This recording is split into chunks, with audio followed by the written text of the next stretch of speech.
On the 28th of February 2026, the United States declared war on the Islamic Republic of Iran.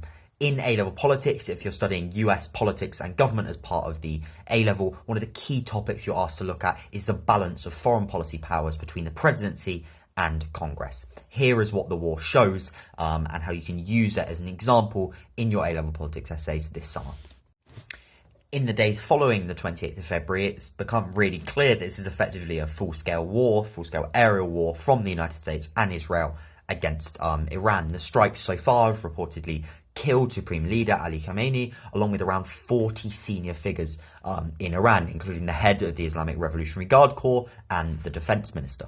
Trump justified the broader purpose of the war as protecting the US and its allies from attacks by Iran, even though there wasn't necessarily a clear imminent threat.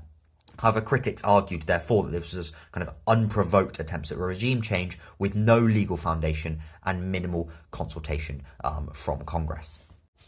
Under the United States Constitution, the President, through Article 2, Section 2 of the Constitution, is designated as Commander-in-Chief of the United States Armed Forces, which gives him the authority to direct military action in limited circumstances. However, crucially, Article 1 of the Constitution gives Congress the power to declare war, and this is part of the separation of powers in the Constitution, which sought to kind of divide foreign policy powers between Congress and the presidency.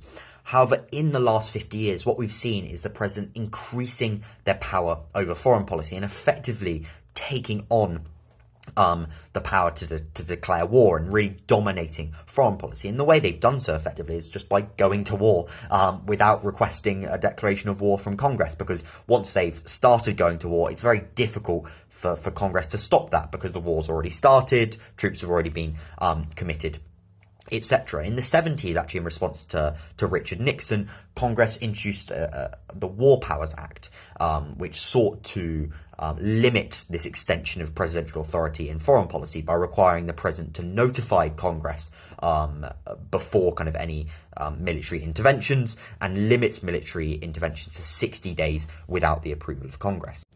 However, this has ultimately been unsuccessful for two key reasons. First of all, presidents have just ignored it by not requesting authorization. And secondly, it's effectively been seen by presidents as a blank check for 60 days to do what they want before needing constitutional authority. And as I said, once a war started, it's very difficult to stop after that 60 days. So this is a really good recent example of how the president has extended their powers in foreign policy, how they can kind of bypass congressional checks, including the War Powers Resolution, and really dominate foreign policy in the United States.